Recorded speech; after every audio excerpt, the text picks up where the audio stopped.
Mapagpalang araw po sa atin lahat. Naku po, mainit-init na showbiz balita. It's Showtime host na sina Kim Cho at Vice Ganda nagkasagutan daw sa ex.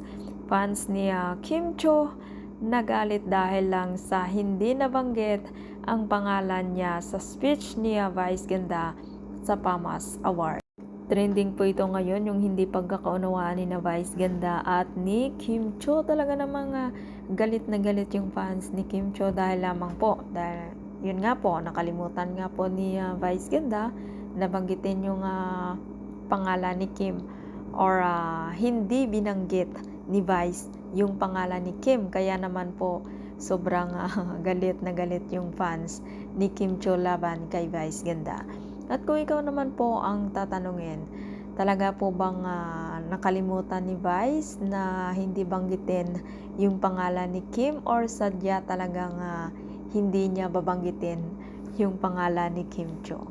At sana nga po magkaayos po sina Kim at Vice Ganda, dahil nga po ay sayang naman po ang kanilang pagkakaibigan. At kung ikaw hindi pa nakasubscribe ng aking channel, mag-subscribe ka na sa aking channel, Ives Velasco. Maraming salamat at mapagpalang araw po sa ating lahat.